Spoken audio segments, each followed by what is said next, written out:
Bismillahirrahmanirrahim. Assalamualaikum warahmatullahi wabarakatuh. Selamat pagi kepada seluruh mahasiswa peserta MUKS, Masif Open Online Course yang telah hadir pada mata kuliah kejahatan korporasi. Sebelumnya saya sampaikan bahwa perkembangan aturan terkait korporasi sebelumnya diatur di Perma nomor 13 tahun 2016 tentang penanganan tindak pidana kejahatan yang dilakukan oleh korporasi. Pada peraturan ini, di mana hanya diatur oleh peraturan Mahkamah Agung, ya, bahwa korporasi sebagai subjek hukum pidana yang dapat jerat atau dapat diminta pertanggungjawaban pidana untuk kategori melakukan perbuatan pidana. Ya, sebelumnya masih diatur di dalam Perma. Kemudian korporasi juga dikenai sanksi pidana terkait tindak pidana pada tindak pidana korupsi. Oke. Namun sejak diundang-undangkannya Undang-Undang Nomor 1 Tahun 2023 tentang KUHP baru, maka korporasi dikategorikan sebagai subjek hukum pidana sebagaimana yang diatur pada pasal 45 menyebutkan korporasi merupakan subjek tindak pidana yang mencakup badan hukum yang berbentuk perseroan terbatas, yayasan, koperasi, badan usaha milik negara, badan usaha milik daerah, atau disamakan dengan itu, serta perkumpulan baik yang berbadan hukum maupun tidak berbadan hukum. Badan usaha yang berbentuk firma, persekutuan, komanditer, atau yang disamakan dengan itu sesuai dengan ketentuan peraturan perundang-undangan. Di mana bahwa korporasi merupakan subjek tindak pidana. Ini diatur di Undang-Undang Nomor 1 Tahun 2023. Mata kuliah kita ini adalah mata kuliah kejahatan korporasi.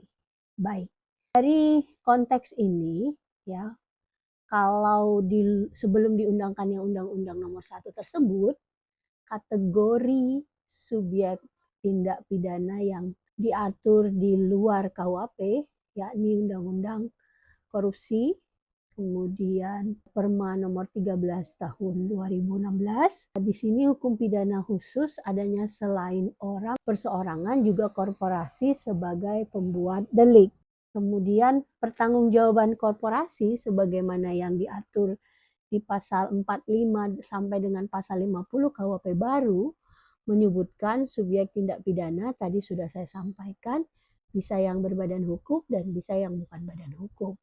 Kemudian pasal 46 tindak pidana oleh korporasi merupakan tindak pidana yang dilakukan oleh pengurus yang mempunyai kedudukan fungsional dalam struktur organisasi korporasi atau orang yang berdasarkan hubungan kerja atau berdasarkan hubungan lain yang bertindak untuk dan atas nama korporasi atau bertindak demi kepentingan korporasi dan lingkup usaha untuk kegiatan korporasi tersebut, baik secara sendiri-sendiri maupun secara bersama-sama. Juga diatur di dalam pasal 47-nya menyebutkan bahwa tindak pidana oleh korporasi dapat dilakukan pemberi perintah, kemudian pemegang kendali atau pemilik manfaat korporasi yang berada di luar struktur organisasi tetapi dapat mengendalikan korporasi, maka disebut sebagai orang yang dapat dimintai pertanggungjawaban. Di pasal 48-nya, pidana oleh korporasi sebagaimana yang dimaksud dalam pasal 46 terkait subjek hukum pidana bahwa dapat dipertanggungjawabkan termasuk di lingkup usaha atau kegiatan sebagaimana yang ditentukan dalam anggaran dasar dan kemudian ketentuan lain yang berlaku bagi korporasi, menguntungkan korporasi secara melawan hukum dan diterima sebagai kebijakan korporasi. Jadi korporasi adalah bisa badan usaha maupun badan hukum. Dalam hal ini bisa juga pengurus, pemberi perintah atau kendali atau penerima manfaat, pemilik manfaat dari korporasi yang berada di luar struktur organisasi tetapi dapat mengendalikan korporasi.